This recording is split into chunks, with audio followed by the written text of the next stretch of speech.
영광스러우면서도 좀 긴장이 많이 됩니다.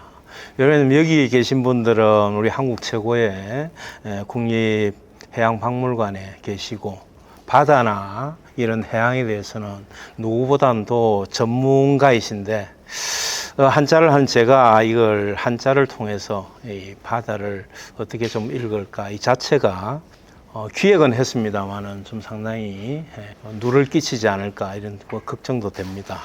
그리고 한자 그러면 또 상당히 좀 어렵게 생각을 하고 있잖아요.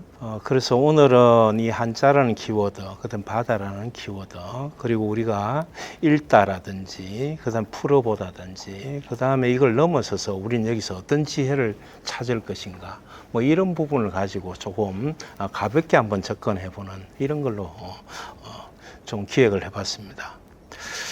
이거 며칠 전에 공개된 사진입니다. 미국 나사에서 마르스 듄 알파라는 뭐 굳이 옮긴다면은 모의, 화성, 뭐 거주지 뭐 이런 걸 겁니다.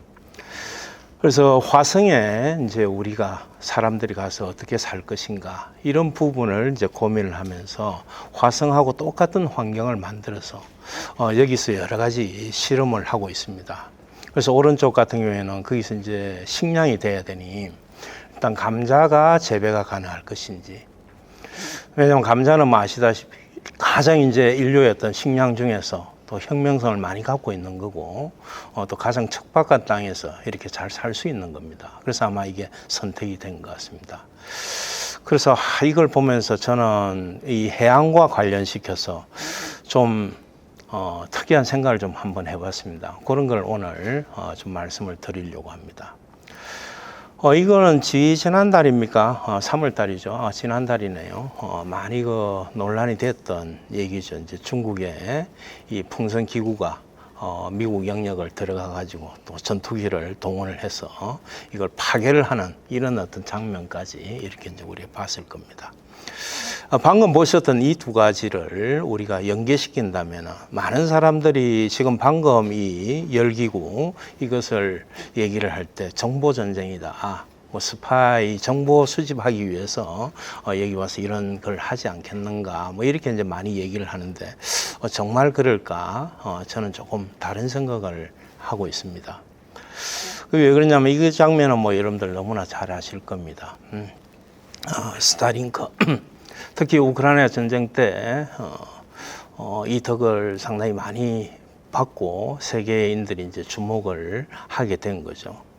일론 머스크가 상당히 대단한 꿈을 꾸고 있는 것 같습니다. 지금 우리가 5G, 6G 이렇게 이제 가는데 통신을 이제 위성 통신을 통해 가지고 지구 주위에 이 적에도 위성 통신을 통해 가지고 앞으로 해결을 하겠다는 뭐 이런 얘기를 지금 하고 있습니다. 그래서 목표는 뭐 한 4만 개의 위성을 이렇게 띄어서 그걸로 이제 통신을 장악하겠다는 이런 계획인 것 같습니다. 지금 이미 뭐 몇천 개의 위성 통신이 올라가 있고 지금도 일주일에 한 대여섯 개씩의 어떤 위성 통신을 지금 만드는 걸로 알고 있습니다. 이게 한 국가가 아니고 한 기업입니다. 개인 기업이에요. 우리나라 뭐 세계 10위권에 드는 우리 같은 경우에도 위성 통신 하나 쏘기가 그렇게 어려운데 이게 얼마나 대단한 일인지, 그래서 이런 것들이 무엇을 상징하는지 우리가 한번 생각을 해봐야 되지 않을까 이런 거 생각이 듭니다. 그래서 우리 인류사를 보면은 저는 이제 그렇게 생각합니다. 인간들의 이제 관심이라는 것이 땅에 관심을 가지다가 우리 해양박물관에서처럼 바다에 관심을 가지게 된 시대가 있었습니다. 그리고 이제 바다도 굉장히 중요하지만은 제가 느낀 것은 앞에서 봤겠습니다만은 지금처럼 이런 망력이라든지 이런 어떤 공력, 우주역이라고 얘기를 할 수 있겠죠. 이런 쪽으로 이제 관심을 가져가는 시점 아닐까. 그래서 사실은 그렇지 않습니까? 땅의 어떤 관점에서 해양에 대한 관심을 가진 이 대항해 시대가 열리면서 실제로 동양과 서양이 역전이 되었고 그리고 산업혁명이 일어나고 지금까지 이렇게 온 거거든요. 그렇게 본다면은, 지금은 또 다른 우리가 4차 산업혁명 1차, 2차, 뭐 3차, 4차 이렇게 얘기를 합니다만은 이 시점이 스티브 잡스로 얘기되는 우리, 이런 스마트폰의 어떤 시대, 모든 것이 하나로 연결되는 국경과 민족과 나라 이런 걸 다 넘어서 연결되는 이런 어떤 부분. 그리고 지금은 일론 머스크로 얘기되는 우주의 어떤 연결 이런 부분 아닐까 이런 거 생각이 듭니다. 그래서 이런 어떤 관점으로 해양에서 우리가 뭘 찾을 수 있는 이런 어떤 지혜를 오늘 좀 한자라는 걸 통해서 한번 좀 얘기를 해볼까 뭐 이런 말씀을 드립니다. 그래서 전체 목차는 그래서 이제 해양을 넘어서 우리가 이제 해양에서 우리가 갖고 있는 어떤 지혜, 경험 이런 걸 통해서 이것을 넘어서 앞으로 어떻게 갈 것인가 이런 부분도 한번 생각해보는 그런 어떤 시점이 됐으면 좋겠다 이런 말씀을 드립니다.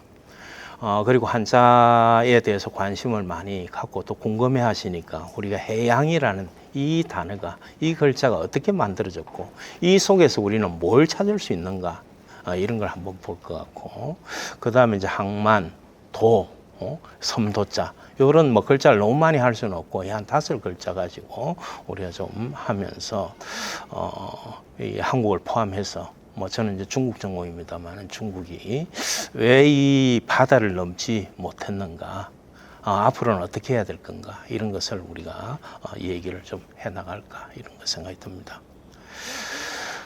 그래서 뭐 큰 주제는 해역을 넘기 위한 해양의 세계 뭐 이런 걸로 한번 생각을 해봤습니다.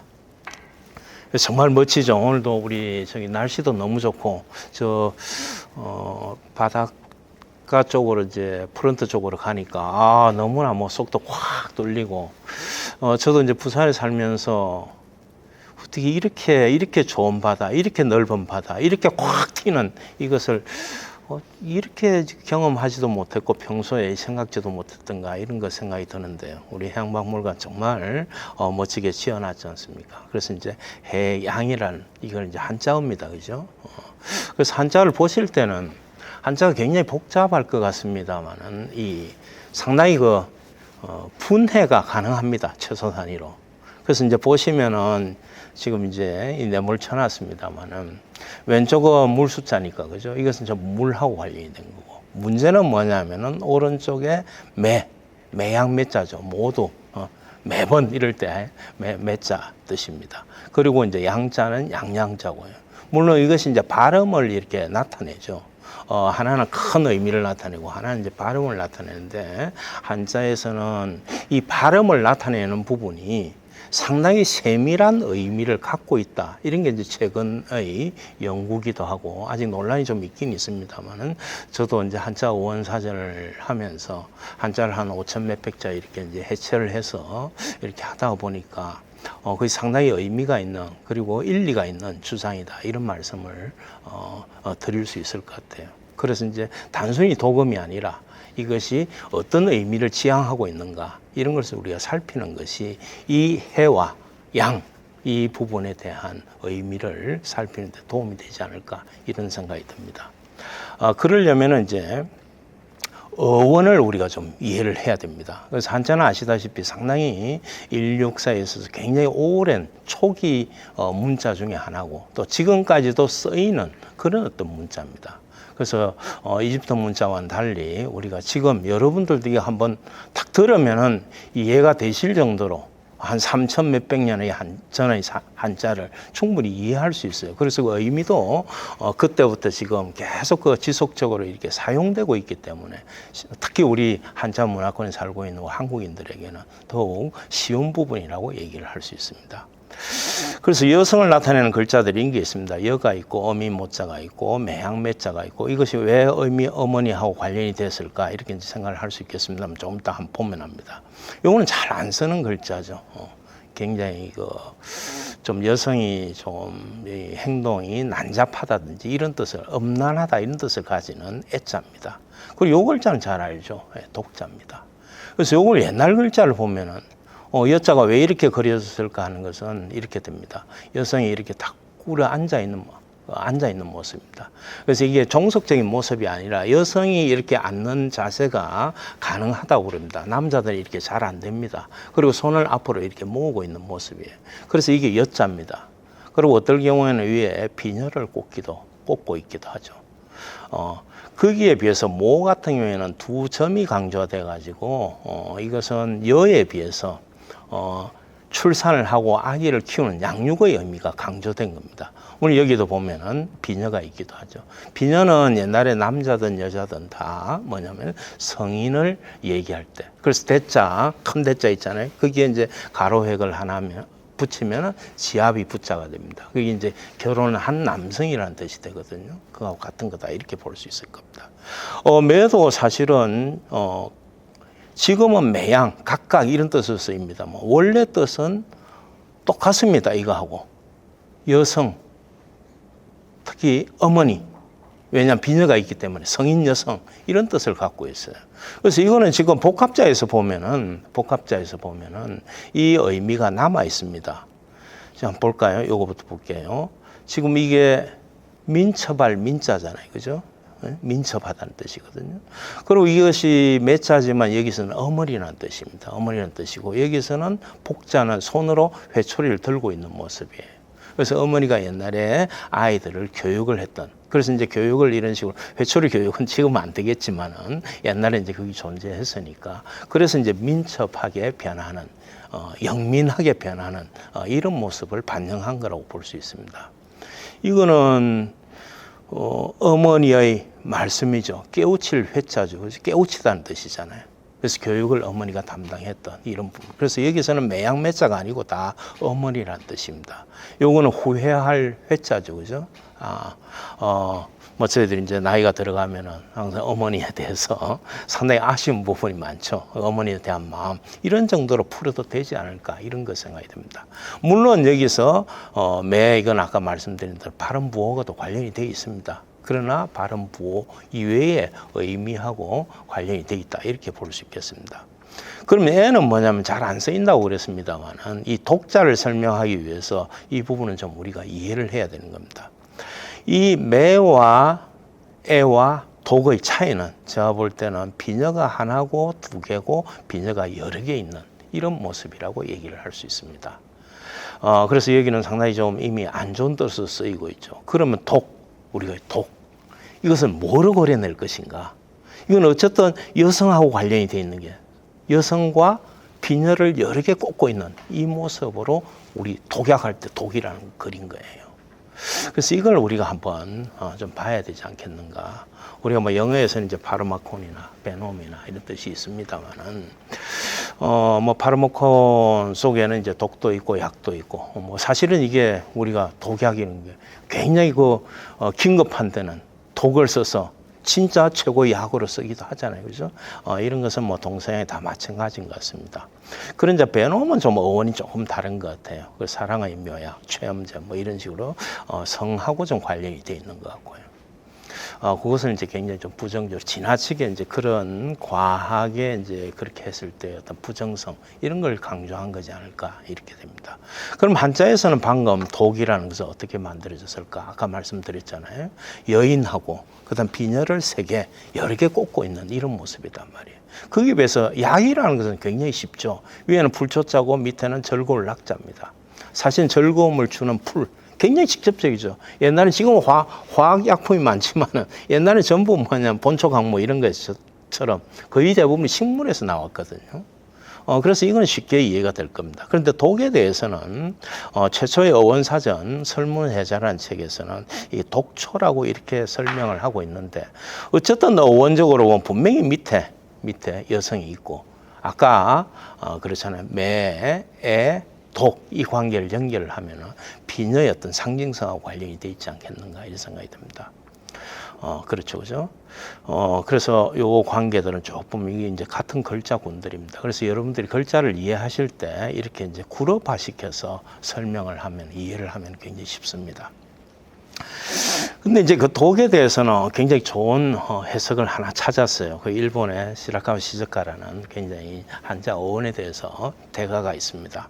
이분이 이렇게 설명을 해놨어요. 독자를 보고 여인이 제사를 드리기 드리기 위해 정성스레 치장한 모습이다.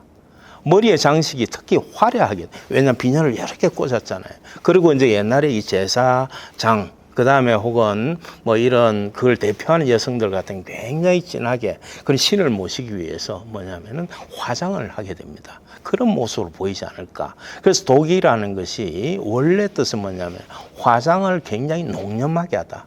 우리 정수가다 할 때 고요할 정자도 화장의 용어로 쓰였습니다. 그것은 굉장히 담백하게, 요즘 그런 말이 있잖아요. 한 듯 안 한 듯한 화장. 그 상태를 정이라고 이렇게 얘기를 해요. 그러면 고요해지는 거죠, 사실은. 마음이 들뜨지도 않고 다른 사람을 유혹하지도 않고 뭐 이런 어떤 생각을 한 것 같아요. 그래서 그런 대칭적인 관계에서 독이라는 것이 화장을 굉장히 진하게 하고, 물론 이제 여기서는 처음에는 뭐예요? 신을 모시기 위해서, 신을 즐겁게 하기 위해서 성장을 하고 화려하게 꾸민 이런 모습으로 봐야 되지 않겠는가. 그래서 이거는 상당히 좀 의미가 있을 것 같습니다.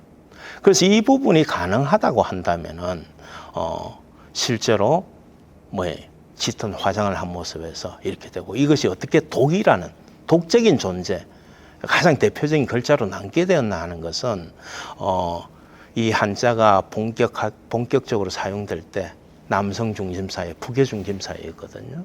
그래서 많은 글자들이 여성을 폄하하는 이런 어떤 의미로 변하게 됩니다. 그래서 처음에는 이것이 제가 추측컨대는 그냥 신을 모시기 위해서 화려하게 화장을 하고 성장을 한 꾸민 이런 어떤 모습인데, 이것이 뭐냐면은 이 남성을 혹은 사회를 파멸시키는 파탈 같은 이런 존재로 이렇게 인식을 한 거지 않겠는가, 이런 것 생각이 들어요. 그래서 이것은 만약에 그렇다면은 이 한나라 때 이 해석이 나왔는데, 이때쯤은 상당히 이제 북의 사회가 중심이 됐던 그런 사회이기 때문에 남성 중심의 어떤 입장에서 이 여성, 화려한 치장을 한 여성을 이렇게 해석한 모습을 보지 않겠는가. 그리고 특히 밑에 모가 든 것은 여가 아니고 모가 든 것은 뭐냐면은 이게 이제 결혼을 한 혹은 아기를 낳은 이런 여성이잖아요. 그래서 이런 어떤 여성이 그냥 결혼하지 않고 성인이 되지 않은 여성보다는 성적으로 훨씬 좀 강한 욕구 혹은 이런 부분을 반영한 거라고 이렇게 볼 수 있을 것 같습니다. 그래서 이제 좀 얘기가 빗나갔습니다만은 우리 해양할 때 해자가 오른쪽에 매지만은 어머니라는 뜻하고 관련이 되어 있습니다. 그렇다면 결국 바다라는 것을 뭘로 봤느냐? 물에 있어서의 어머니. 그리고 이제 그런 표현은 굉장히 많이 나오거든요. 모든 물이 중국에서 황하든 장강이든 그 얼마나 강이 큽니까? 그게 흘러서 어디로 가느냐? 바다로 간단 말이에요. 그래서 이제 모두가 모이고 모든 것을 안아주는 이런 어떤 존재를 해로 받지 않겠는가, 이런 것 생각이 듭니다. 거기에 비해서 양은 조금 다르죠. 양은 해가 이게 바로 이렇게 붙어 있는 이 근해라고 한다면 양은 이제 원양이죠. 우리가 굉장히 이제 멀리 있는 겁니다. 그럼 이 글자는 이제 굉장히 간단한데, 물은 물이겠는데 양에서 어떤 그런 의미를 찾을 수 있을 것인가, 이런 부분을 우리가 한번 살펴봐야 됩니다. 해는 뭐 쉽게 이해가 된 거 아니에요, 그죠? 양은 그럼 양하고 이 우리가 저 먼 바다 이거하고 무슨 관련이 있을까? 근데 이제 재미나게 이제 그 양이 들어가는 단어들을 보면 그렇습니다. 우리말에도 뭐 양파, 양배추, 양상치, 뭐 양초 뭐 이랬을 때 이 서구에서 그죠? 바다 건너 온 이런 뜻을 갖고 있단 말이에요. 한자에서도 마찬가지 양복, 양궁, 양주, 양말, 양회, 시멘트 그죠? 예. 그 다음에 뭐 큰 또 바다라는 뜻도 있죠. 서양, 태평양, 대양, 원양, 순양 뭐 이런 식으로 그죠? 근데 문제는 이제 양이 어떤 의미를 가졌냐, 이런 어떤 자료를 가지고 보면 여기서처럼 먼 바다, 바다 건너. 근데 이제 제가 생각할 때 상당히 사납다는 의미가 들어있지 않겠는가. 이걸 이제 제가 오늘 좀 얘기를 해드리고 싶습니다. 왜냐면 여기는 시경 전공자도 계시지만은 하수양양하여 북녘활활한다. 황하강이 확 이렇게 이제 보통 이제 이렇게 뭐 그냥 흐른다 이런 정도로 표현을 하는데, 밑에 보면 북쪽으로 확 흘러서 바다로 들어간다 이거거든요. 시고해에 막 이렇게 뭐예요? 여기다가 그물을 던지니까 전류 발발, 온갖 고기들이 발딱 펄떡 뛰네 뭐 이런 굉장히 생동적인 시경 BC 한 뭐 5, 6세기 정도의 중국이 가장 오래된 시집입니다만은 여기 이제 이런 표현이 나와요. 그래서 이 양자를 보면은 양양하다고 했을 때가 상당히 그냥 편하게 흐르는 것이 아니라 이렇게 힘있게 흐르는 굉장히 무서울 정도로 도도하게 막 흐르는 이런 강물의 어떤 이미지가 들어있는 거 아닌가 이런 생각이 들어요. 그래서 그런 의미에서 지금 이 우리 해양이라고 했을 때는 그런 존재, 우리 건해보다는 훨씬 사납고 세고 힘이 있고 그래서 우리에게는 상당히 무서운 존재 이런 것들을 한자에 담았지 않겠는가 하는 것을 이제 제가 조금 오늘 좀 설명을 드리려고 합니다. 양자는 중국에서 굉장히 중요한 글자입니다. 우리 요즘 뭐 양고기 많이 먹습니다만은 그래서 이제 양은 우리한테는 별로 그리 가깝지 않은 존재입니다만은 양으로 구성된 글자들이 굉장히 많습니다. 무리군자도 있고 우리 복량하다 할 때 양자도 이게 위에가 양자입니다. 길상 굉장히 좋다는 뜻이죠, 그죠? 그 다음에 아름다울 미 우리 굉장히 많이 쓰는 거잖아요. 굉장히 핵심어거든요. 이런 거에도 위에가 양자입니다. 그럼 정의 우리가 동양에서 이제 가장 의로운 맹자도 계속 얘기를 했습니다만 이게 위에도 양자입니다. 그런가 하면 우리 선하다 이랬을 때 선이 어떤 것을 선이라고 하느냐 이건 뭐 논란의 좀 대상이 여지가 있습니다만 여기에도 양자가 들어있어요. 우린 강족이죠, 그죠? 그래서 이거는 갱자, 국갱자잖아요. 여기도 보면 양고기거든. 위에가 이제 어린 양 고자입니다. 그리고 정말 맛있었나 봐요. 그 양고기 스프가 어린 양으로 고운 스프가. 그러니까 국이라는 스프라는 이 갱자거든요. 그래서 이런 것들을 봤을 때, 뭐 이건 여러분들 한번 이렇게 보시면 됩니다. 미 같은 경우에는 그죠? 큰 양. 여기서 아름다움. 그래서 이제 막스주의자들 같은 경우에는 실제로 이제 미란 의식이 뭐냐, 우리한테 얼마만큼 이로움을 주느냐. 양 같은 경우에는 이제 굉장히 일찍 그 가축화된 동물 중에 하나거든요. 이 집단 생활을 하잖아요. 여기 물이 군에 있는 것처럼, 그죠? 집단 생활을 하잖아요. 그러니까 키우기가 굉장히 좋은 거예요. 야, 개 한 마리가 양 500마리를 이렇게 몰고 다니고 막 그러잖아요. 굉장히 효율적입니다. 그리고 말도 잘 듣잖아요. 막 이렇게 뭐 공격이거나 뭐 이런 적도 아니고. 그리고 양고기, 양털, 뭐, 그죠? 양가죽, 모든 걸 다 쓸 수 있단 말이에요. 심지어 양뼈까지도 우리 그 염소뼈, 특히 그 해산하고 나서 먹고 하는 이런 게 굉장히 몸이 좋은 거거든요. 그래서 이제 그런 어떤 도움을 주는 양인데 크면 클수록 좋다는 굉장히 이제 유물론적으로 이렇게 이제 해석을 하고 있습니다만 그래서 왔지 않겠는가 이렇게 이제 설명도 하고 있고 의도 그렇고 선도 그렇고 선 같은 경우에는 우리가 좀 주목을 해봐야 될 게 밑에가 원래는 말씀은 2개입니다. 지금 입구로 남아 있습니다만은 말씀은 2개 이게 뭐냐면 굉장히 어려운 글자인데 서로 말로 싸움이 벌어진 거예요. 지금으로 치면 이제 소송이 벌어진 거예요. 그래서 거기에 양자가 들어있는 겁니다. 그래서 옛날에 보면은 이 판결을 어떻게 하느냐. 지금은 이제 법률에 의해서 합니다만 심판법이라는 게 있습니다. 뭐 서양에도 이제 그런 게 있는데 이 신비한 힘을 가진 동물을 여기 갖다가 판단을 하게 하는 겁니다. A, B를 얘기를 듣게 하고. 그래서 보면은 중국에는 일각지양 뿔이 하나 굉장히 날카롭게 난 양이 원래 뿔은 2개인데 이제 1개라는 건 이제 신비화하기 위해서 그랬던 거 아닌가 싶은데 이 부정한 사람, 털린 사람, 나쁜 사람을 이렇게 받아서 죽여버리는 이런 식으로 이제 심판을 했다고 그래요. 그래서 이제 그게 선자의 원래 모습입니다. 그렇게 본다면은 양은 굉장히 이런 길상적이면서 아름다우면서 의로우면서 정말 정의로운 이런 어떤 동물로 인식이 되고 있는 겁니다. 그래서 아까 이제 우리가 해양할 때 양자를 이런 거하고 연결해서 좀 한번 볼 수 있지 않을까 이런 생각이 듭니다. 그래서 조금 더 이제 보충 설명을 하면은 사실은 우리가 진선미 얘기를 할 때 중국의 진짜는 굉장히 뒤에 나옵니다. 그럼 이제 선미 진짜 대신에 나온 게 의라고 볼 수 있으면 돼요.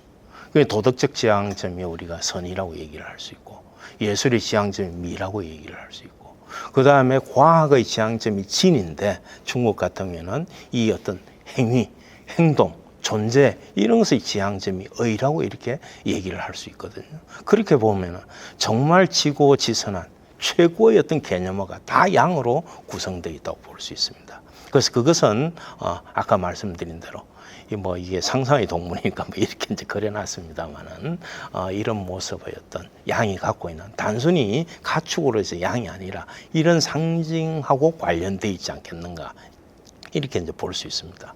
그래서 이것은 한나라 때의 돌에 새겨진 그림입니다만은 이게 이제 이런 이제 우리 보통 이제 해치로도 이제 표현이 되고 해치하고 아까 그거하고 같은지 이것은 잘 언어는 잘 안 되고 있습니다만은 그런 해치도 이런 것의 어떤 상징으로 나타나고 있거든요. 그래서 이제 부정한 사람을 이제 떠받아 죽이는 이런 모습을 이렇게 그리고 있습니다. 그래서 그러다 보니까 우리 광화문 앞에도 보면은 이런 좀 모양이 많이 변했죠. 사자처럼 이렇게 변했는데 이게 이제 해치라고 이렇게 얘기를 하지 않습니까? 이게 이제 국회의사당 앞에도 이제 이게 있고 국회가 좀 정의로워라 해가지고 이렇게 해놨는데 뭐 그렇지는 못한 것 같아요. 그래서 이제 이것이 정의의 어떤 상징 동물. 그래서 이거하고 아까 일각지양하고 양의 어떤 원래 모습하고 상징하고 이렇게 연결되는 거지 않겠는가 이런 생각이 듭니다.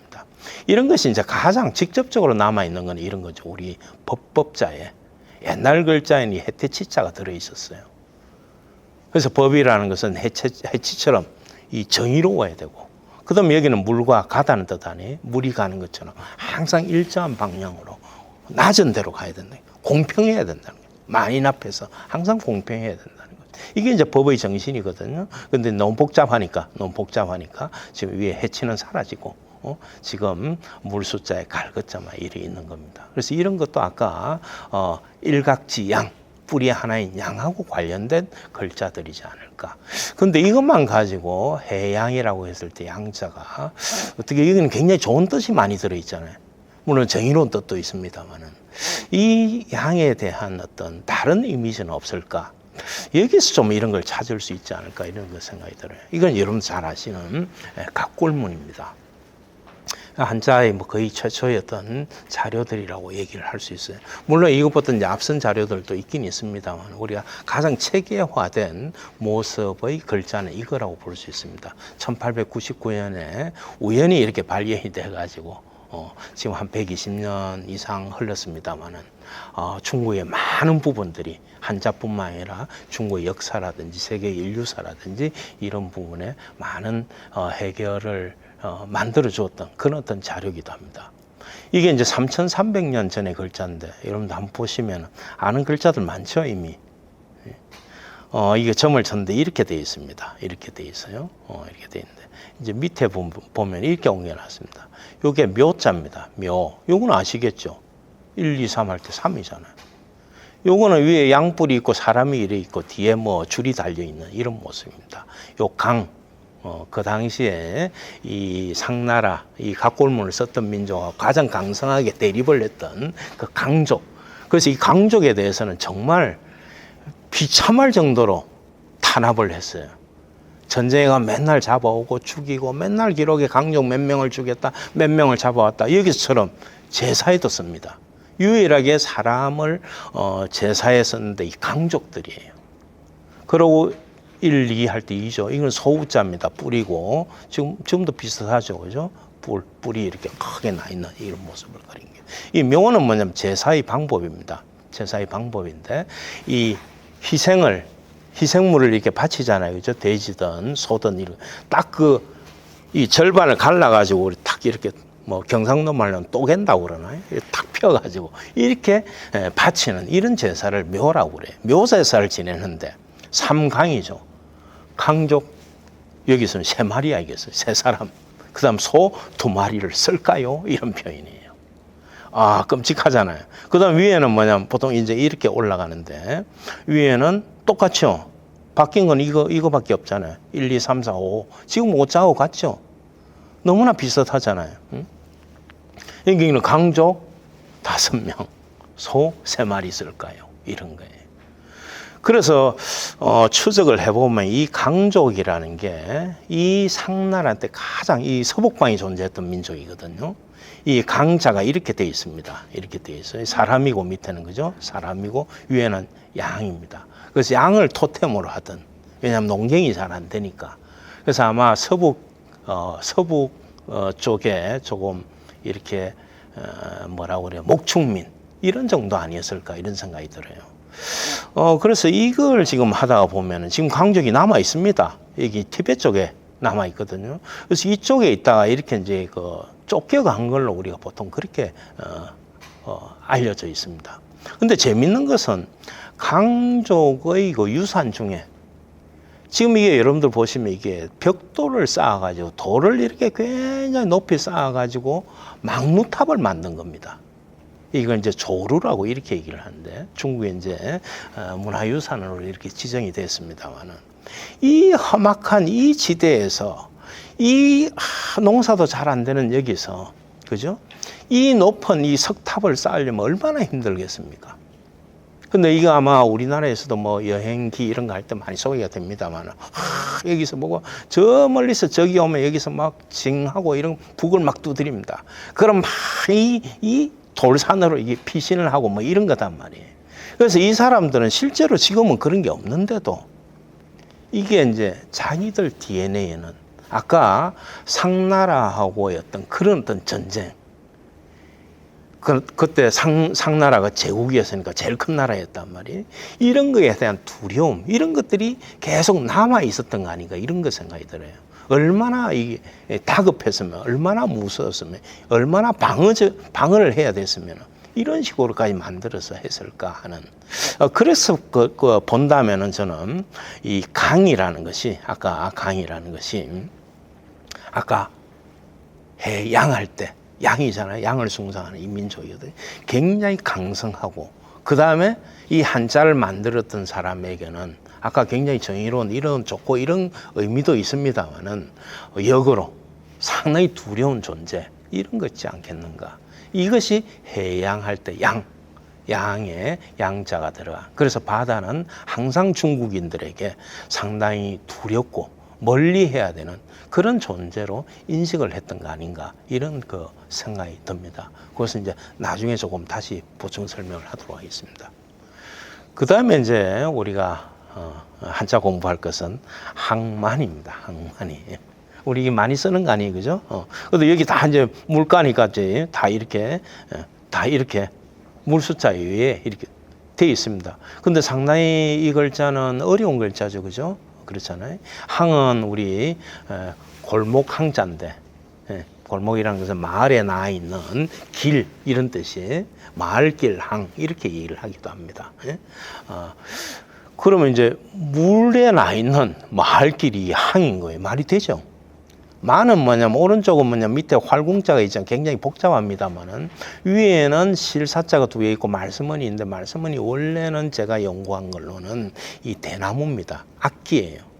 그래서 이게 뭐냐면 대나무로 만든 활에 장식을 달아놓은 굉장히 화려한 그런 활을 만이라고 합니다. 그래서 만이 어떤 뜻이 있냐면 이 굽어지다 이런 뜻이 있어요. 그래서 항만할 때 만이라서 물이 굽어진 곳을 만이라고 이렇게 얘기를 하죠. 지금 여기는 지금 우리가 신항이니까 잘 안 보입니다만은 어쨌든 이게 이제 매립을 하기 전에 이렇게 푹 들어와야 배들이 이렇게 들어오고 여기가 이제 육지에서 우리 골목길처럼 배들이 이렇게 다니는 길이단 말이에요.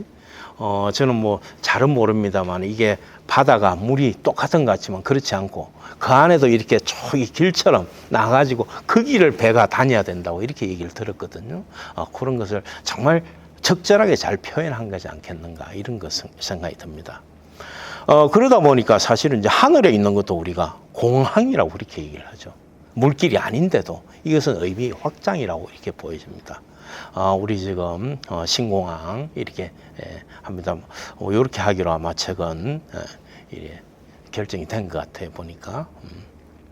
근데 중국에서는 사실 기장이라고 그렇게 얘기를 하거든요. 기는 뭐냐면 비기, 페이지, 날아다니는 기계. 이것이 이제 머무는 장소라는 거죠. 장이라는 큰 터 이런 뜻이잖아요. 우리 옛날 공터 이런 거거든요.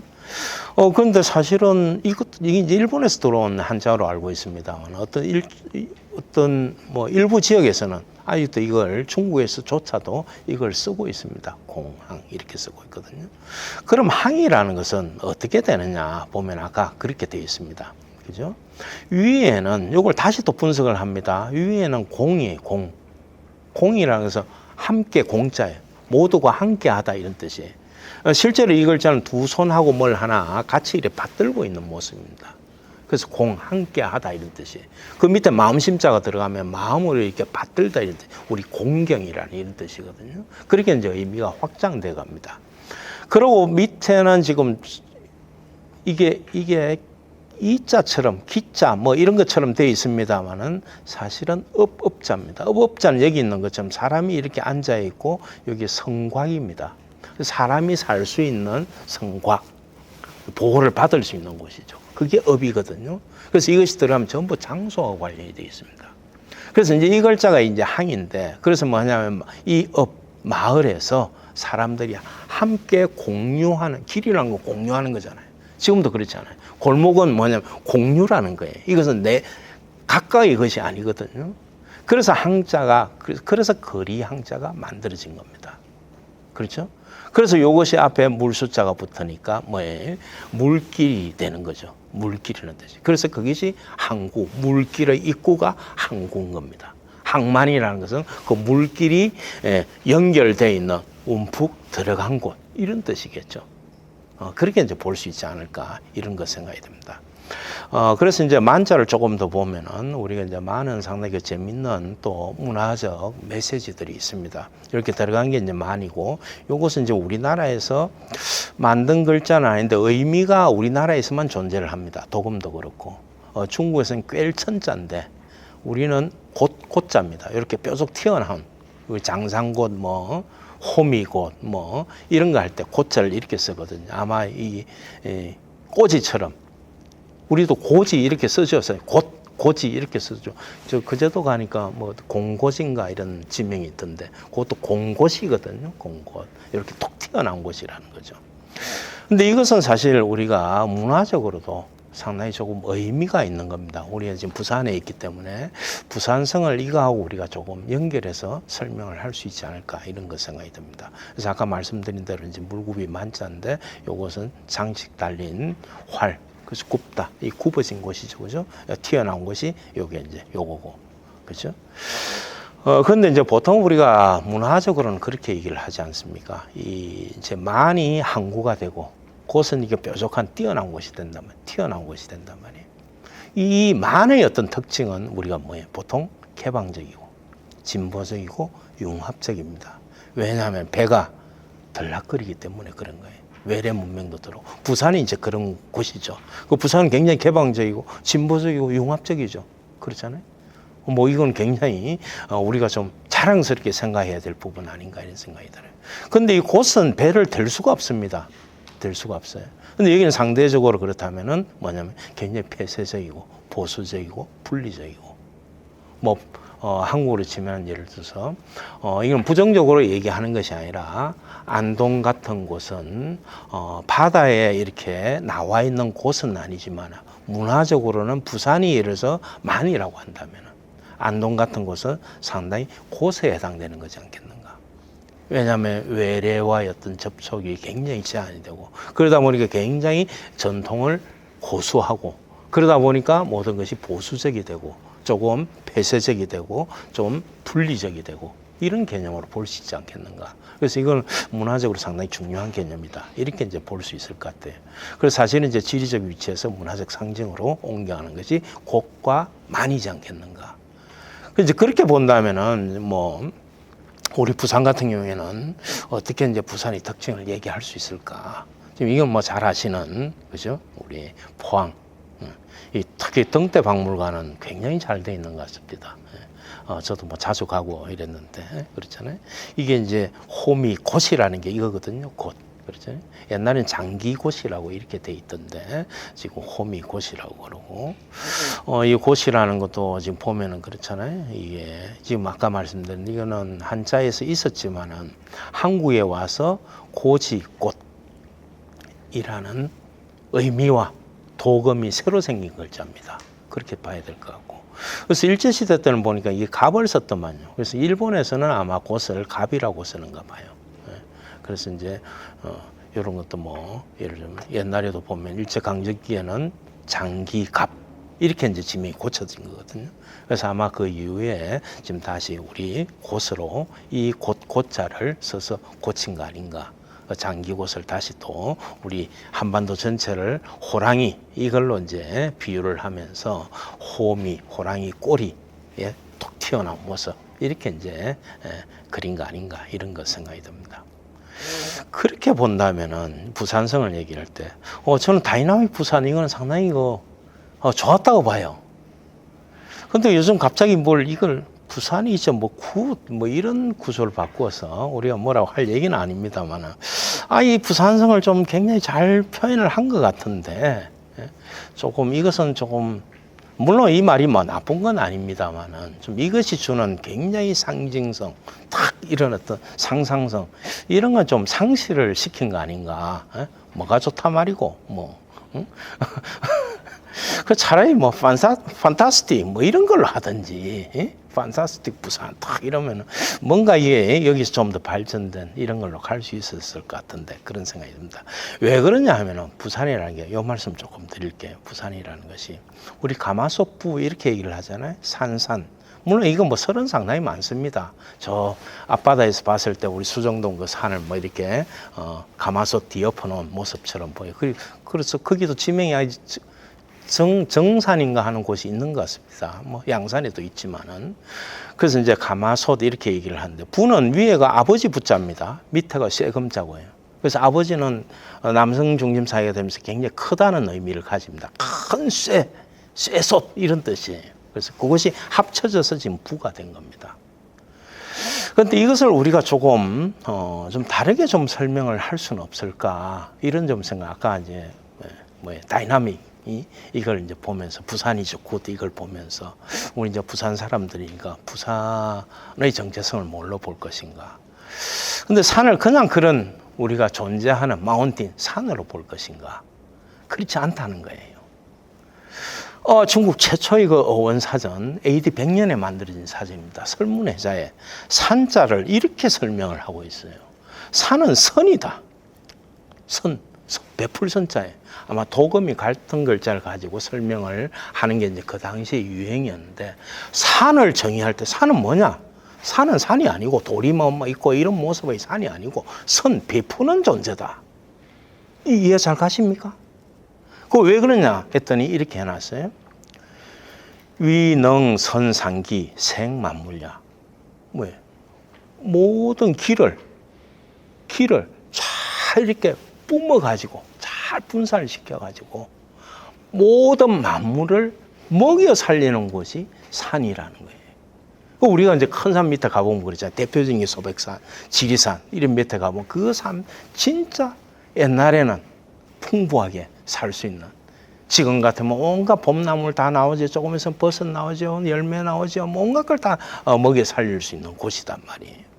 그래서 이제 이런 말을 했죠. 사실은 그냥 제 얘기가 아니고 이 소백산을 보고 말에 내려가지고 넙죽들을 하면서 조선 명령 때 풍수지리학자 남사고라는 분이 했다는 게 기록이 남아있죠. 사실은 이 산은 사람을 살리는 산이다. 택리지에서도 이 소백산 밑이 정말 명당이라 해가지고 막 전란이 일어나도 사람을 살릴 수 있는 곳이다 해가지고 옛날에 전쟁만 나면 이쪽으로 몰려들었다는 이런 얘기가 있지 않습니까? 그래서 이런 것처럼 그래서 산을 선으로 이렇게 해석한 것은 굉장히 의미가 있는 거다. 모든 만물을 나의 기운을 다 베풀어 가지고 만물을 먹여 살리는 것이 바로 산이다. 그럼 부라는 것은 그렇잖아요. 부산이라는 것은 이런 식으로 우리가 스토리텔링을 할 수 있지 않을까 이런 거 생각이 듭니다. 그렇잖아요. 그럼 큰 가마솥, 부산을 대표하는 음식이 뭐예요? 여러 가지 있겠습니다만은 돼지국밥 아니에요? 그렇잖아요. 우리가 이 부산을 떠났을 때 먹고 싶은 게 이 돼지국밥이단 말이에요. 그러니까 큰 솥에 막 넣어가지고 이렇게 고아가지고 이렇게 이제 퍼서 이렇게 주는 이거단 말이에요. 그래서 이것이 뭐냐면 사실은 아까 말씀드린 대로 항만이 갖고 있는 융합, 그죠? 개방, 혼용, 이게 지금 시대 정신하고 관련이 된 거잖아요. 지금 4차 산업혁명 시대, 미래 시대 필요한 게 이 정신이단 말이에요. 그렇잖아요. 옛날에 농경 중심, 아까 땅이 중심이었을 때는 뭐예요? 아까 고세스처럼 굉장히 그 집단 중심으로 외부하고 관계를 끊고 거기서 이렇게 같이 살아가는 게 중요했겠지만은 이것이 바다가 주는 해양성하고 그대로 직접적으로 저는 연결이 된다고 봅니다. 그리고 이 바다를 넘어서 앞으로 우주로 가는 것은 더 그렇죠. 더 넓은 세계로 가는 거지 않습니까? 그래서 그렇게 본다면 이 부산이 참 저는 우연히 그렇게 이름이 지어졌겠지만은 이런 식으로 해석을 한다면은 참 부산이 진짜 부산성하고 우리 부산 사람들 부산의 어떤 특성하고 너무나 잘 맞는 거 아닌가. 그렇게 본다면 아까 다이나믹 이런 것들이 훨씬 좀 맞지 않을까. 좀 이런 그 생각이 들었어요. 그래서 사실은 제가 이제 한자를 하니까 한자를 가지고 이런 식으로 좀 설명을 할 수 있지 않을까 이런 그 생각이 듭니다. 예, 그럼 이어서 우리가 영도의 도자를 가지고 조금 이 섬도자인데 사실은 굉장히 간단한 글자 같은데 문화적 함의가 굉장히 많이 들어 있습니다. 그래서 이 글자는 한자의 이제 구성을 할 때 사실은 이제 위에는 세조자고 밑에는 산산자입니다. 산 위에 새가 앉아 있는 이런 모습인데 이게 너무 기니까 쫙 올라가 가지고 요렇게 합쳐지면서 새의 꼬리, 발 이 부분이 없어지고 산자가 위로 들어가서 지금 이 도자가 이렇게 된 겁니다. 그래서 의미는 정확하죠. 세조자에 산산자가 들어 있습니다. 산산자가 들어 있어요. 그러면 이게 섬을 그리는데 왜 이랬을까? 예? 왜 이랬을까? 하는 것은 여러분들 이거 보시면은 뭐 잘 아시잖아요. 바다 위에 조그만 섬이 있으면 새들이가 가다가 이제 거기서 막 쉬는 거예요. 그 모습을 그린 겁니다. 근데 이것은 굉장히 오래된 자료입니다. 중국의 상해 조금 밑에 가면 항주 있잖아요. 그죠? 그 부근에 있던 문명인데 양저 문화라고 있습니다. 그 이후에 무슨 이유인지 모르겠는데 상당히 그 당시에 이제 발달이 됐는데 BC 한 25세기, 30세기 정도 됩니다. 근데 그 이후에 흔적이 끊겼어요. 그리고 이제 최근에 자료가 발굴이 됐는데 아마 양저강, 우리 장강, 그죠? 거기 대홍수로 인해서 이 왕국 자체가 없어졌던 거 아닌가 이런 거 생각이 들 정도로 그 이후에는 없어진 거기에서 이제 출토된 옥기입니다. 옥기 제사 지낼 때 쓰던 옥으로 만든 기물인데 거기에 보면 이런 모양 문양들이 굉장히 많이 나옵니다. 그래서 이것을 우리가 지금의 어떤 도자처럼 해석을 하면 쉽게 잘 될 겁니다. 특히 이제 새가 그러면 왜 이렇게 앉아 있을까 하는 이런 부분입니다. 그런데 새의 문양은 굉장히 많이 나타나고 있거든요. 아까 말씀드린 아까 봤던 그 양저문화 유적지에서도 옥인데 이런 다양한 새들을 새긴 것이 나오거든요. 근데 이것뿐만 아니라 또 최근에도 이제 지난 6월인가요? 6월인가?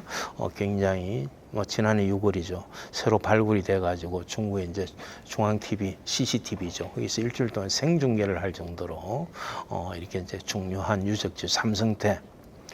옛날에 그 1, 2호경까지 이제 발견이 됐다가 최근에 3, 4, 5, 6, 7, 8, 9경이 이렇게 발견이 돼가지고 대단히 세상의 주목을 받았던 그런 저쪽 사천성에 있습니다. 사천분지. 상당히 그 중국의 서쪽이죠. 서쪽 분지인데 거기도 보면은 이런 청동 유물들이 나와요.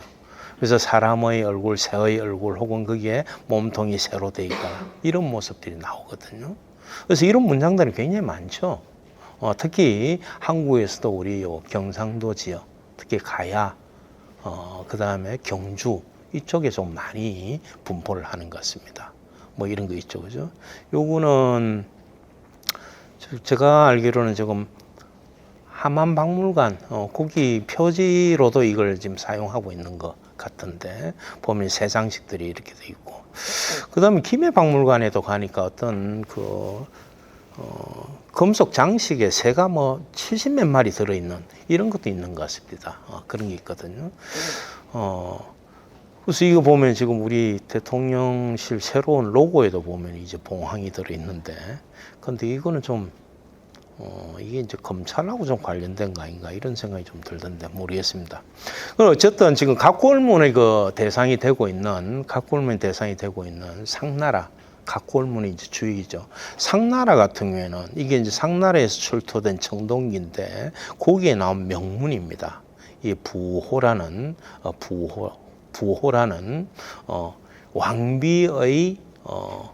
왕비가 소장하던 그런 청동기입니다. 거기에 보면 이게 세 숫자가 있죠.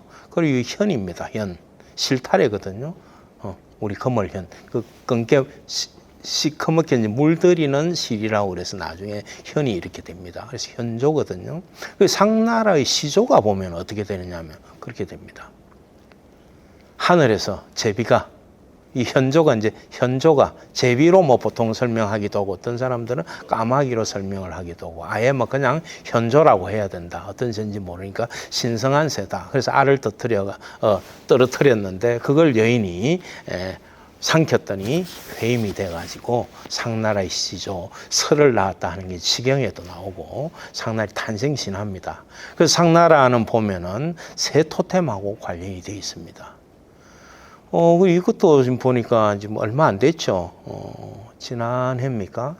이 경주에서 아마 발견이 된 것 같은데, 이게 이제 건박이죠. 조그만 이제 건박 한 3, 4cm 정도 되나요? 3.6cm네요. 거기에 지금 보면은, 와, 이렇게 세밀한 새가 이렇게 조각이 될 정도로.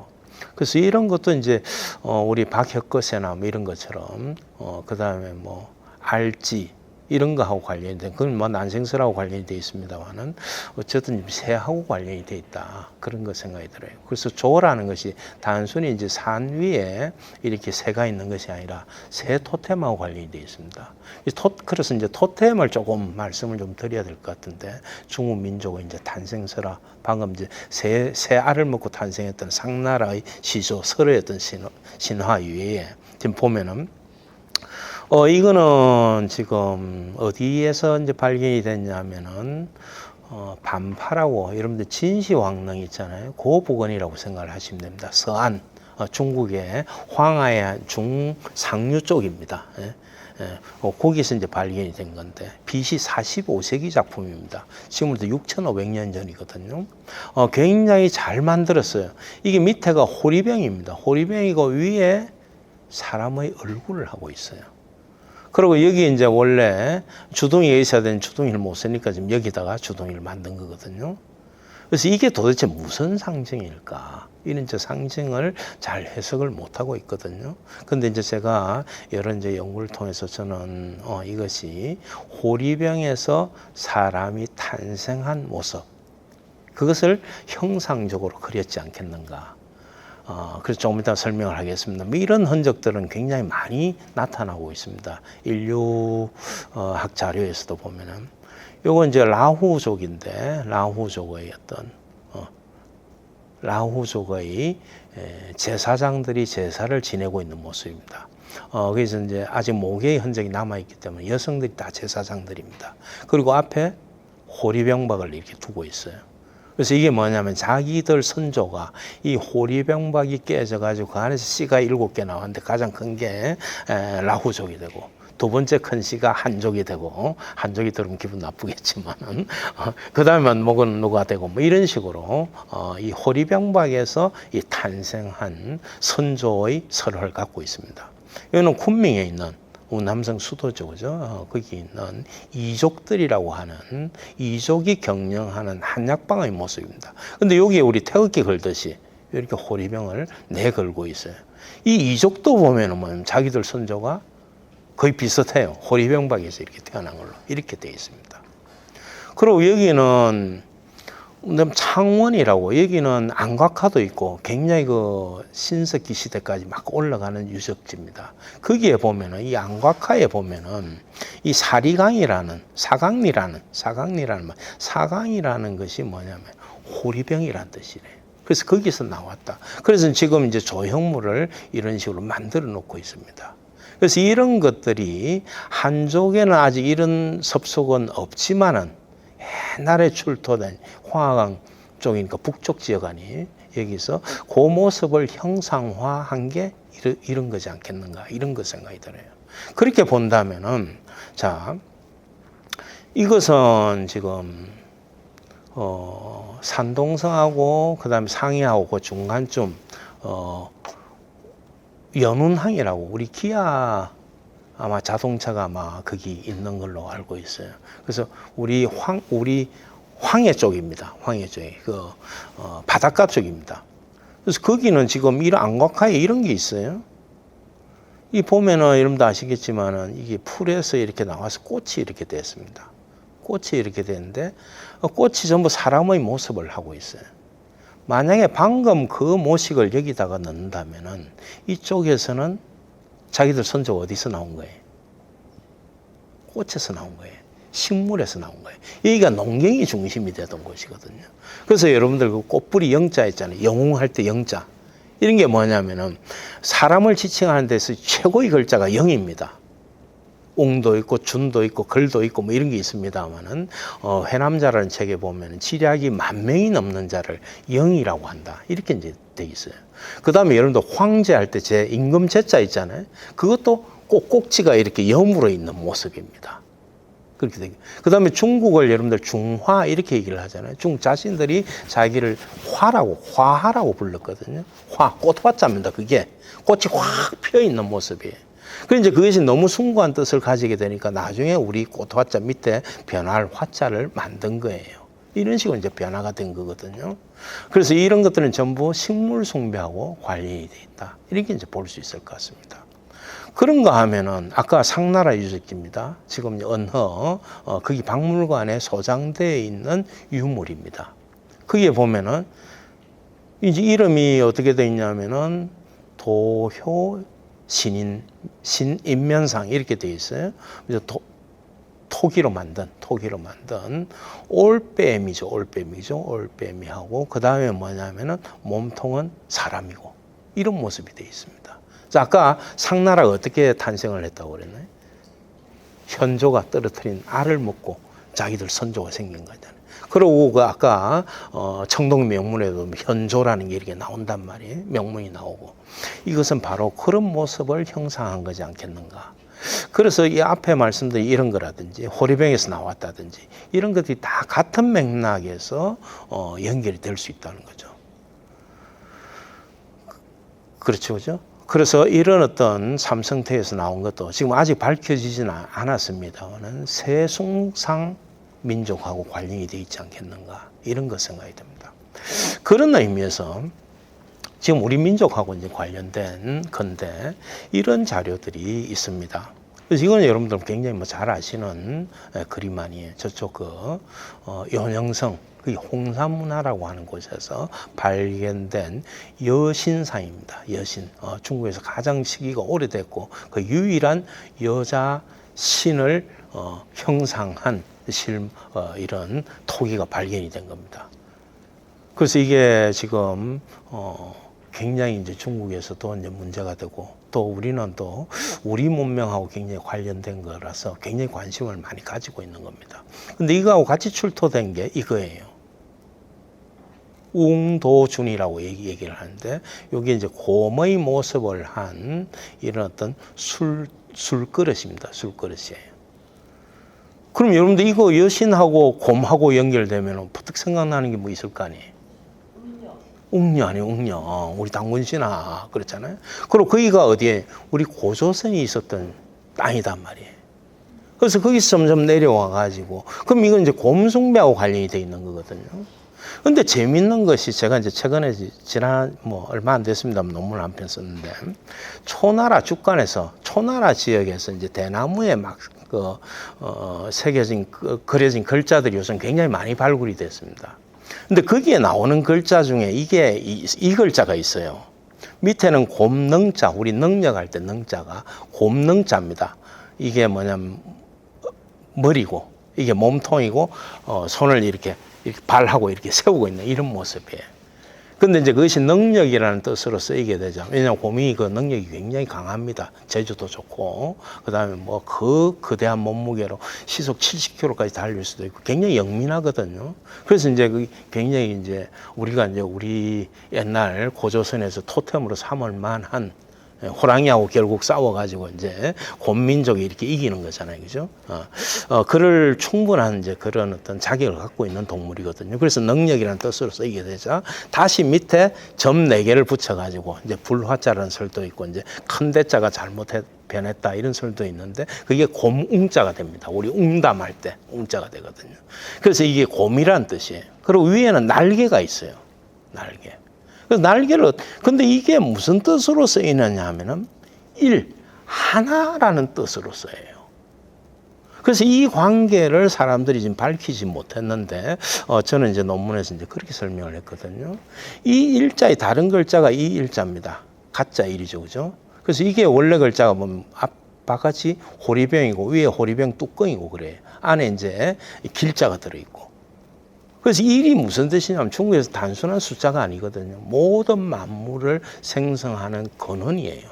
원기이기도 하고 도기도 하고. 서구에 얘기하면 로고스 이런 개념에 가깝단 말이에요.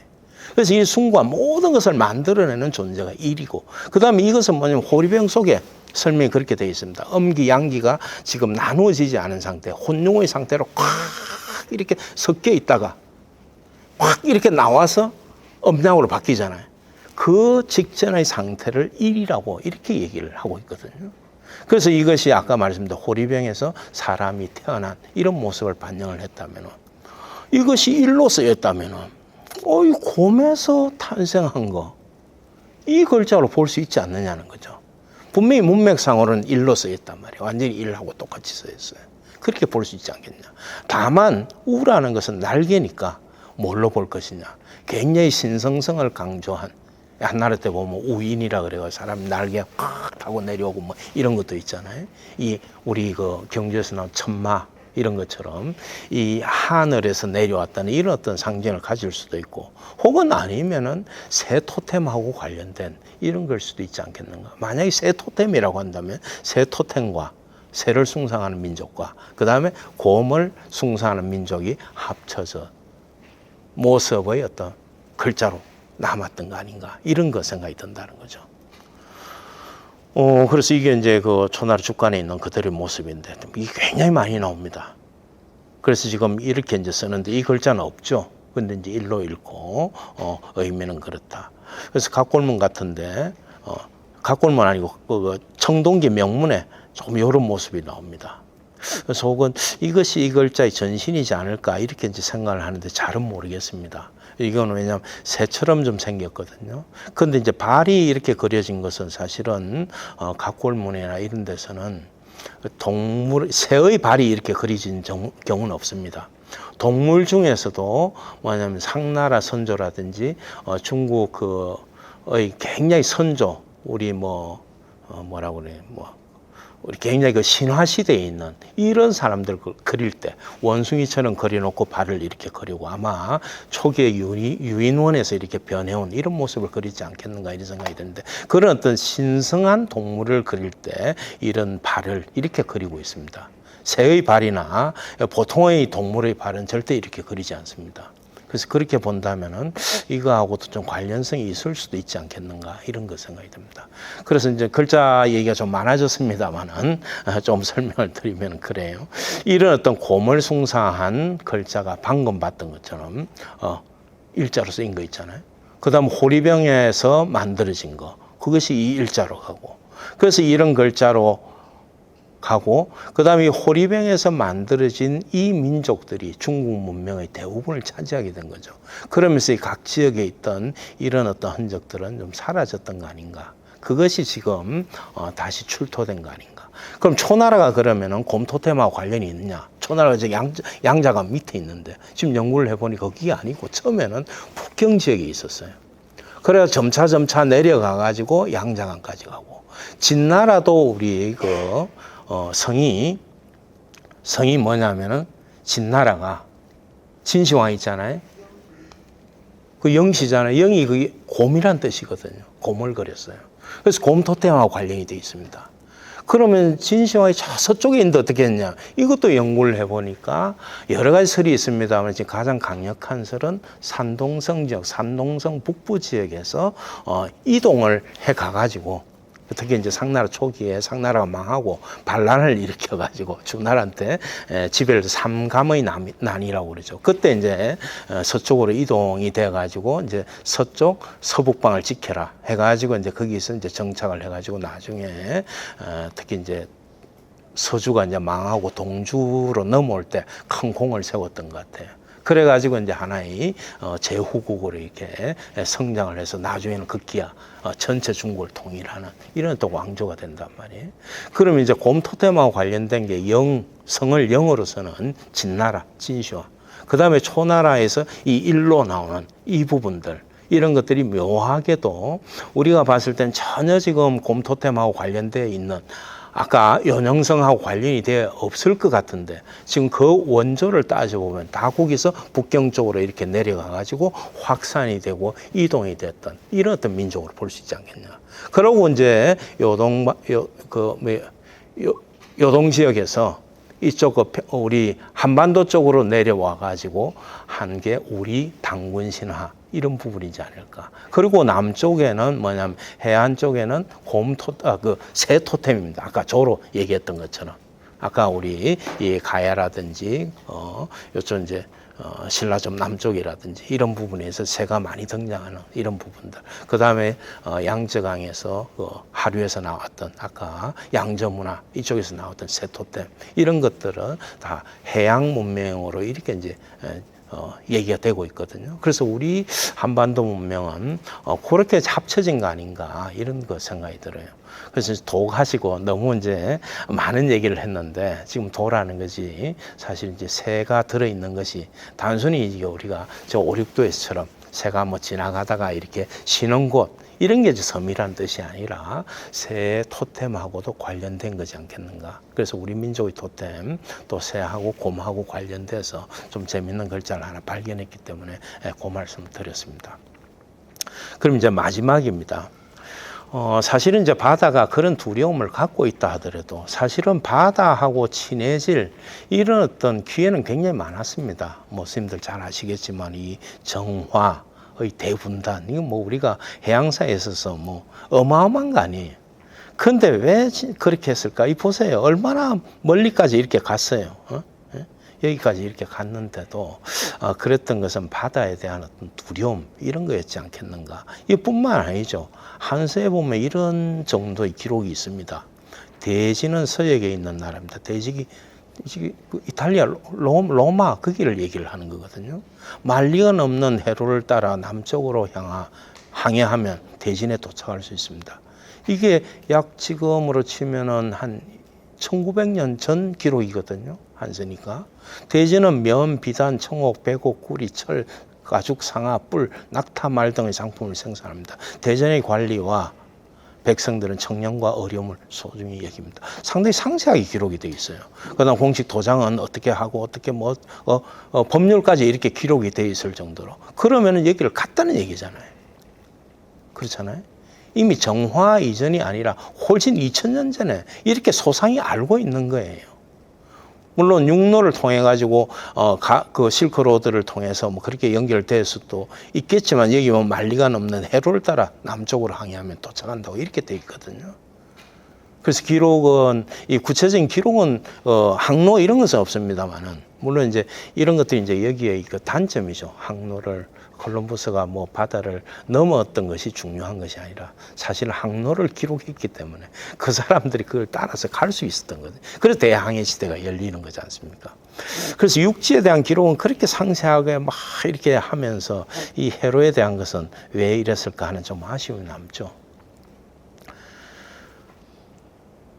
근데 이거 보니까 우리 대마도 같은 경우에도 지금 이렇게 그려져 있어요. 그래서 이거는 진짜인지 잘 모르겠습니다. 제가 인터넷에 찾았는데 대마도가 대동여지도에 보면은 지금 우리가 여기에 지금 이렇게 그려져 있는 걸로 어디에 나오던데 제가 이제 확인을 못했습니다. 근데 최근에 그 일본에서 요건본 들어온 거 있잖아요. 거기는 이게 떨어져 있더라고요. 근데 어쨌든 간에 우리 여기서 딱 보면 대마도가 보인단 말이에요. 근데 제가 이제 계속 산보를 하면서도 우리 선조들은 왜 저걸 가서 뭐 이런 생각을 안 했을까 이런 생각이 좀 드는 거예요. 그만큼 우리가 좀 육지 중심으로 살았던 거 아닌가. 그래서 우리 해양박물관도 계속 그 지향하는 게 이제 우리가 늦었지만 사실 이제 그걸 넘어서 우리가 이쪽 가야 안 되겠는가 뭐 이런 말씀을 하는 것 같아요. 그래서 이제 저는 이런 걸 통해서 우리가 세상이라는 게 그것이 해양이라면은 해양이라는 자리에 또 다른 걸 넣을 수 있다는 거죠. 그래서 이제 더 미지의 세계 이런 걸로 가야 되지 않겠는가. 참 우리도 좀 안타까운 부분들이 있죠. 물론 이제 뭐 정치적 상황으로 봤을 때는 호불호가 있을 수 있고 또 상황들이 이해가 될 수도 있겠습니다만은 우리가 지금의 시점으로 본다면은 사실 이제 척화 이런 거, 척화비 이런 게 사실 보니까 메이지 유신하고 그렇게 차이가 안 나더라고요. 보니까 1871년도에 이걸 세웠는데 메이지 유신은 68년도더라고요. 그 사실 이때 전격적으로 우리도 좀 고민을 해서 개항을 하고 좀 적극적으로 이걸 받아들였다면 우리 역사는 어땠을까 이런 좀 아쉬움이 상당히 드는 거죠. 그래서 사실은 일본은 보니까 뭐 대단하다고 할 수밖에 없더만요. 이게 우리 임진왜란 되기 전에 벌써 태평양을 건너가지고 저쪽까지 다 갔더만요. 다 가고. 그 다음에 임진왜란, 이게 1582년 아닙니까? 임진왜란 전 아닙니까? 태평양을 건너가지고. 야, 저기까지 하고. 그 다음에 이제 그게 돼가지고, 우리 이거 게이쇼 유럽사절단. 그죠? 이거는 1613년이니까 이제 임진왜란하고 얼마 안 됐어요입니까? 실제로 이 두 번이나 가가지고 로마까지 가가지고 로마 교황이 명예 시민증도 받고 그 당시 이제 제국이 스페인이니까 스페인 가서 이 어떻게 세계의 제국이 됐는가 이것을 연구를 하고 이 태평양을 건너가지고 이렇게 오고 했던 그런 기록들이 있더만요. 그래서 참 정말 대단하구나. 그래서 뭐냐면은. 이런 거에 이게 이제 세계 기록유산으로 다 이제 지정이 됐던 자료들이죠. 그래서 이런 어떤 눈을 뜨는 것이 상당히 중요하지 않겠는가. 그때 이제 그랬던 교황의 초상화입니다. 그래서 이것도 세계 기록유산으로 이렇게 돼 있는데, 그렇잖아요. 그래서 이런 걸 보면서 조금 좀 안타깝다 이런 것 생각이 들어요. 그래서 지금은 우리가 지금 좀 아까 이제 뭐 결론으로 들어가면 그렇습니다. 우리가 이 역사에 대한 해석은 뭐 크게 틀리지는 않았을 겁니다. 세계 관심 물론 지중해가 있었습니다만은 중국은 뭐 바다라는 것을 생각지 못하고 특히 농경이 중심이 됐기 때문에 농경혁명이 가장 먼저 일어났기 때문에 또 그 당시에는 굉장히 화려한 문명을 일구었습니다만은. 어쩌면 또 너무나 풍족해서 또 너무나 커서 그랬는지 모르겠습니다만은 바깥쪽으로 나가지 않았거든요. 근데 뭐 유럽도 마찬가지죠. 사실 뭐 그 지중해라는 게 있었지만은 그건 뭐 호수라고 봐야 안 되겠습니까? 그게 이제 그걸 중심으로 계속 이렇게 싸우던 것이 저 대서양을 건너서 해역을 개척하게 되면서 세상이 이제 바뀌게 된 거거든요. 그리고 지금은 망력. 사실 우리가 이제 트위터라든지 뭐 페이스북 이런 것들이 나왔을 때 이것이 지향하는 게 그거잖아요. 국가 민족을 넘어서 전 세계인을 하나로 이런 거거든요. 이게 망이지 않을까 그런 생각이 들고 우주역, 공력 이런 부분들은 아까 말씀드린 그런 거다 이렇게 생각을 할 수 있을 것 같아요. 근데 지금 이건 아직 공개가 안 된 것 같은데 어디 보니까 지금 이렇게 이제 로고가 이제 바뀌고 있다는 뭐 이런 어떤 비공식 자료인데 이게 어디 올라왔더라고요 보니까. 이게 도저 코인하고 관련이 된 거 아니에요. 화폐 혁명 이런 거하고 관련이 돼 있는 거거든요. 암호화폐. 그래서 이 세상을 지금 바꾸고 있는 모습들이다. 특히 여러분들 챗GPT, 뭐 빙 이런 거 쓰고 계시지만 지금은 완전히 뭐 지금 망 이 부분에 있어서는 이제는 우리가 상상하는 부분을 넘어가는 거 아니냐. 그리고 이것이 융합이 돼서 새로운 어떤 영역을 가는 거 아니냐. 그래서 일론 머스크 같은 제가 일론 머스크를 어떻게 과장하자는 게 아니라 정말 한 개인으로서 어떻게 이 우주라는 걸 다 행성시대를 열겠다고 시작을 한 거거든요. 화성에다가 도시를 만들어서 지구가 멸망할 때 혹시라도 멸망할 때 인류는 살아남아야 되지 않느냐. 여기서부터 출발을 한 거거든요. 그래서 가기 위해서 어떤 셔틀이 필요하냐, 어떤 기후가 필요하냐, 그게 생존하기 위해서는 뭐가 필요하냐. 또 지구를 어떻게 멸망하는 시간을 좀 늦출 수 있느냐. 이런 부분을 위해서 지금 테슬라 전기차도 만든 걸로 그렇게 알고 있거든요. 그래서 이런 시대가 지금 우리가 봐야 되는 거지 않겠는가 이런 생각이 듭니다. 그렇다 손 치더라도 사실은 우리 가본이라는 게 배를 조종하다. 여기서 나왔더만요. 그래서 이제 통치라는 개념으로 뭐 파생어가 잘 이렇게 있습니다만 가본만 더 가버넌스라든지 이런 것들이 다 여기서 나왔단 말이에요. 그래서 여전히 이것은 유효하다는 거죠. 그러나 뭐냐면은 우리의 꿈은 지금 이제 해양에 머물지 말고 해양에서 받은 지혜들을 다음 더 넓은 해양으로 가야 되지 않겠는가. 그런 생각을 이번 강의를 통해서 조금 전 느끼게 됐습니다. 그래서 이건 제가 오기 전에 빙에다가 빙 크리에이터가 있습니다. 방금 이 주제를 그림으로 한번 그려봐라 했더니 이렇게 나오더라고요. 영 아니긴 아닌데 이제는 그림을 이렇게 그려줘요. 그래서 지금 시대가 지금 이런 시대가 됐다. 이런 말씀을 좀 드리고 싶습니다. 그래서 우리가 이게 뭐 여러 가지 디스토피아적으로 이제 그리는 사람도 있고 걱정도 많이 하고 있습니다만은 어떻게 보면은 저는 뭐 조금 긍정적으로 인류가 지금 호모사피엔스가 이렇게 된 것은 결국 도구를 사용한 건데 결국 언어라는 도구를 사용하고 또 그중에 최고의 도구 문자를 사용해 가지고 여기까지 온 거거든요. 그렇게 본다면 지금 챗GPT나 이런 걸로 대표되는 인공지능 이것도 결국 도구로 우리가 얼마나 쓸 수 있냐 이것이 관건이지 않을까 이런 그리고 도구로서 머물기를 우리의 희망하는 그런 생각을 하고 있습니다. 그래서 오늘 뭐 간단하게 좀 한자를 가지고 해양과 관련된 글자를 보면서 제가 느꼈던 점을 이렇게 간략히 소개를 해봤습니다. 그래서 해역에서 받은 지혜를 가지고 해역을 넘어서 우리 망역을 넘어서 공역으로 우주역으로 이렇게 이제 가야 할 그런 시점이지 않겠는가 이런 생각을 짤막하게 좀 드립니다. 다름이 아니라 교수님 말씀 너무 감사하게 많이 되게 여러 가지로 아이디어를 얻을 수 있는 시간이었습니다. 작은 해양을 통해서 거기서 이제는 어머니로 시작해서 또한 이제 양으로 시작해서 더 여러 가지 의미로 되게 이제 창의적으로 생각할 수 있는 그런 방법에 대해서 많이 배웠고요. 근데 이거는 다른 좀 보면서 호기심에 있는 질문이긴 한데요. 일본 같은 경우는 이제는 여러 가지 위로보로 많이 찾아가기도 하고 먼저 개방도 해서 많이 발달하게 됐다는 말씀 드리면서 지금 처음에는 우리가 지역에서 그 다음에 이어서 해역 그 다음에 이제 공역에 이어서 이제 우주로 간다는 그런 그림을 보고 인상이 깊었습니다. 근데 그 중에서 사실 지역에서 이제는 해역까지 그 다음에 이제 망역의 영역은 우리가 이제 전 세계가 다들 하고 있는데 갑자기 생각드는 게 이제는 중국 같은 경우는 VPN 해가지고 사실 그 망역을 개방하지 않고 막고 있다는 그런 생각 같이 연결이 되었는데요. 그래서 무조건 우선은 개방을 해야지 전체적으로 이제는 발전이 된다라는 그 말씀과 또 역사적인 그런 사실들을 배경하에 중국의 이러한 모습이 사실은 망역을 막고 있는 거와 마찬가지라고 볼 수 있는데 거기에 대해서 어떻게 또 생각하고 계신지 교수님의 소견도 듣고 싶습니다. 감사합니다.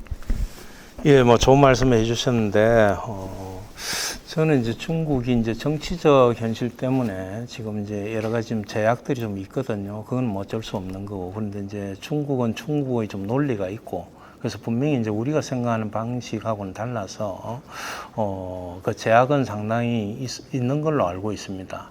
그러나 중국은 지금 지난 100년간의 아편 전쟁 이후에 바다에 대한 그런 실패를 교훈 삼아서 굉장히 노력을 많이 했습니다. 그래서 뭐 대국 굴기 이런 거 보면은 세계 제국들이 어떻게 이제 형성해서 어떻게 망했는가 이런 것들을 전 국민들이 교육을 할 수 있도록 만들어서 수업도 하고 그렇게 했거든요. 그럼 모든 경영자들, 학생 전부 그걸 보고 그것은 뭐냐면 중국이 어떻게 제국이라는 좀 나쁜 의미도 있습니다만 대국으로 갈 수 있느냐 이런 노하우를 배워야 되는 거거든요. 그걸 위해서 중국은 일찍부터 사실은 우리하고는 비교가 되지 않을 정도로 망역이라고 했을 때 인터넷이라든지 이런 부분들을 특히 이제 바이두 같은 경우 보면 우리하고 전혀 다르잖아요. 체계적으로 모든 정보를 다 축적을 했단 말이에요. 국가에서 빅데이터 자료 이런 것들을. 그 다음에 하나 AI도 지금 제일 특허 기술이 많은 데가 중국입니다. 그렇거든요. 제가 기억에 한 그 코로나 나기 전에 이제 4, 5년 전만 하더라도 모든 것이 AI 붙어가지고 모든 영역이 AI. 이미 그때 뭐가 나왔냐면은 AI 튜터. 이래가지고 심지어는 대학에서 그 장문하는 거 있잖아요. 대학에서 그 1학년 때 우리를 치면 이제 국문과 교수님들이 전부 채점해준 장문 시험 이걸 전부 그 AI 튜터로 다 했단 말이에요. 그런 정도까지 갔단 말이에요. 그리고 뭐 지금 실제로 법관까지 지금 나와 있는 거잖아요. 변호사까지 막 나와 있고 실제로 그게 사용이 되고 있는 이런 정도거든요. 우리가 이제 좀 몰라서 이제 그런 게 있는데 그런 의미에서 본다면은 이 망력이라고 했을 때 이 부분의 어떤 필요성이나 이런 걸 굉장히 제가 볼 때는 적극적으로 제도하고 그다음에 어떤 태도 이런 것들은 좀 다를 수는 있지만은 국가가 굉장히 나서서 우리가 상상할 수 있을 정도로 이렇게 앞서서 지금 구축을 했고요. 그다음 우주도 보면 그렇잖아요. 우주에 대한 관심들 보세요. 최근에 그 달 뒷표면에 가서 그걸 찍어가지고 달에 있는 알갱이를 가져와서 달에 물이 존재한다는 걸 지금 밝혔잖아요. 이런 정도로 우주에 왜 그렇게 적극적이냐 하는 것은 만약에 이런 어떤 논리로 본다면은 결국은 지금 남은 것은 지금 해양에는 늦었지만은 망력과 그다음에 이제 빅데이터 그다음에 챗GPT가 나오니까 이제 사실 좀 충격을 받았긴 받았죠. 그러나 제가 생각할 때는 바이두 같은 데서 중국은 데이터 구축 방식이 좀 상당히 다르고 굉장히 그 철저히 검증된 자료들만 지금 또 제공이 되기 때문에 지금 챗GPT의 굉장히 큰 문제는 너무나 거짓말이 많이 들어있단 말이에요. 그 전부 이렇게 좀 확인을 다 해야 되는 이런 상태인데 그런 것들은 또 상당히 장점으로 중국이 내세울지 있지 않겠는가 그런 거 생각이 들어요. 그리고 우주 개발도 전혀 저는 뒤지지 않는다고 지금 그렇게 생각을 하고 있어요. 물론 초강대국 미국만큼은 안 되겠지만은 그걸 따라잡으려고 굉장히 노력을 하고 있는 거 이런 걸로 알고 있습니다. 답변이 됐는지 모르겠습니다. 예, 교수님 강의 잘 들었습니다. 다른 것 떠나서 이제 처음에 강의 시작하면서 또 맺으면서 지역에서 해역으로, 해역에서 망역으로, 망역에서 공역으로 이제 이런 미래상을 이제 보여주셨는데 제가 듣고 이제 이런 고민이 생겼어요. 그럼 우리 국립해양박물관은 앞으로 지향점을 어떻게 가져야 되지? 이런 생각을 좀 했어요. 우리는 해양과 관련된 박물관인데 이 박물관이 앞으로 뭐 전시는 어떻게 나가고 국민들한테 무엇을 보여주고 이런 것을 생각해 보니까 깊이 고민을 해봐야 되겠지만은 딱 오르는 게 잘 없어가지고 우리 박물관 오늘 선생님 강의와 관련해서 이제 앞으로 공역의 세상이 되고 이런 것을 생각할 때에 우리 박물관의 지향점은 어떻게 나아가야 될지에 대한 이제 선생님 말씀이 좀 고견이 있으시면 한번 들려줬으면 고마웠고 간단한 거 하나만 또 그 하나 있는데 뭐냐면 앞에 그 자료 중에 이게 페이지가 이게 안 나와 있어 그런데 강소성 연운항 장군의 안각화 그 안각화 오른쪽 사진에 보면 꽃봉오리 이렇게 그려놓은 거라고 하시는데 꽃봉오리 중에 위쪽에 보면은 가로로 그 중간 왼쪽 꽃봉오리 제일 큰 꽃봉오리 가운데에 동그라미 동심원처럼 이렇게 4개가 이렇게 쭉 돼 있어요. 그게 의미하는 게 뭔지 이게 한국의 안각화에 있거든요. 그래서 거기에 울산 방구대 안각화 말고 방구대 그 천년의 서석이라고 신라 때 글씨 위에 그 위에도 그러니까 청동기 시대 안각화가 있는데 저게 많거든요. 다른 데도 있고요. 그 고령에도 있고 한데 저게 우리 학계에서는 뭐 동심원을 상징한 거다 또는 그 여성의 성기를 상징한 거다 뭐 이렇게 보통 이야기를 하는데 저 그림을 보니까 중국에 있는 거니까 저게 오히려 원조일 것 같아서 혹시 선생님 생각하신 게 있는지 궁금했습니다. 그거는 뭐 제가 아직 뭐 살피지 못했는데 보통 이제 안각화에 요런 그 기하문인들은 굉장히 많이 나오지 않습니까? 그래서 이제 별, 태양 이런 거하고 관련돼 있기도 하고 또 성기하고도 관련이 돼 있기도 생산하고 관련이 돼 있기도 하고 뭐 그런 거하고 뭐 선생님 말씀하신 대로 비슷하지 않을까 이런 생각이 듭니다. 다만 이제 제가 주목한 것은 그 밑에 있는 그 주위로 있는 이 꽃이 사람의 모양을 하고 있는 요 부분에 이제 주목을 했던 거고요. 그다음 굉장히 어려운 말씀을 하셨는데 사실 제가 괜히 그 말씀 드렸나 싶기도 하고 해양박물관에 와서 그런데 이제 그 해양이라는 게 뭐 우리가 사실 이제 크게 두 가지 의미가 아니겠습니까? 하나는 그 실제적인 의미가 있을 거고 하나는 상징적인 의미가 있을 거니까 이제 제가 말씀드린 건 사실 이제 상징이거든요. 이제 뭐 이 해양이랑 이제 우리가 지금 저기 물이 있는 지구의 어떤 바다 이런 해양도 있을 거고 이제는 옛날에 봤을 때 유격 지역에서 이 새로운 미지의 세계로 가는 그것이 해양이었단 말이에요.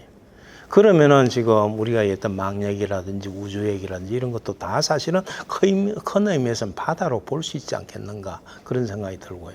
혹시 뭐 제가 이게 아이디어가 될는지는 모르겠습니다. 한 번씩 뭐 달에 있는 뭐 바다도 하나 좀 넣고 뭐 이런 식으로 한번 뭐 달만 그렇나요? 뭐 그렇지 않잖아요. 다른 데도 막 흔적도 있고 하니까 좀 그런 그 쪽으로 아이디어를 조금 한번 내면 어쨌든 뭐 그런데 제가 말씀드린 건 이제 상징성으로서의 어떤 바다니까 사실 큰 의미에서는 1차적 바다가 우리가 이 지금 보는 바다였다면 2차적 바다는 그것을 넘어선 이런 것들이 다 바다로 볼 수 있지 않을까 이런 생각이 들거든요. 그래서 이제 그런 의미에서 뭐 이거는 좀 여담입니다만 우리 드라마 중에 뭐 그 오징어 게임하고 뭐 그다음 지옥하고 이거 할 때 그때 나왔던 드라마 중에 월순가 하는 게 있어요. 달월자에 물숫자 해가지고 우리가 만든 건데 거기 이제 뭐 어때 달에 가서 이제 물이 아마 거기서 뭐 생산이 되고 그러나 봐요. 뭐 잠깐 좀 정확하게 얘기하면 그 월수를 구해와가지고 지구를 이렇게 구하는 이런 건데 그걸 보고 제가 느낀 게 한국이 지금 선진국으로 가려고 하나 이런 생각이 들 정도였어요. 왜냐하면은 이 드라마 자체가 그런 걸 소재로 해서 우리가 만들 수 있다는 게 이미 우리는 상대적으로 중국이나 일본이나 그다음에 뭐 미국이나 이런 것에 비해서 뭐 우주에 관한 것은 너무나 모자라거든요. 근데 이제 그런 것을 드라마로서도 이렇게 만들 수 있을 정도로 넷플릭스에서 이렇게 이제 제공이 되는데 보니까 월수 안 맞을 겁니다. 아마 달월자의 물숫자. 그래서 그런 게 조금 상당히 의미가 있었다. 우리한테 새로운 어떤 개념으로 좀 우리도 뭔가를 그것이 가지는 상징이 방금 말씀드린 그런 거하고 좀 관련이 있겠다 싶어서 좀 인상 깊게 봤던 적이 있습니다. 아이고 감사합니다.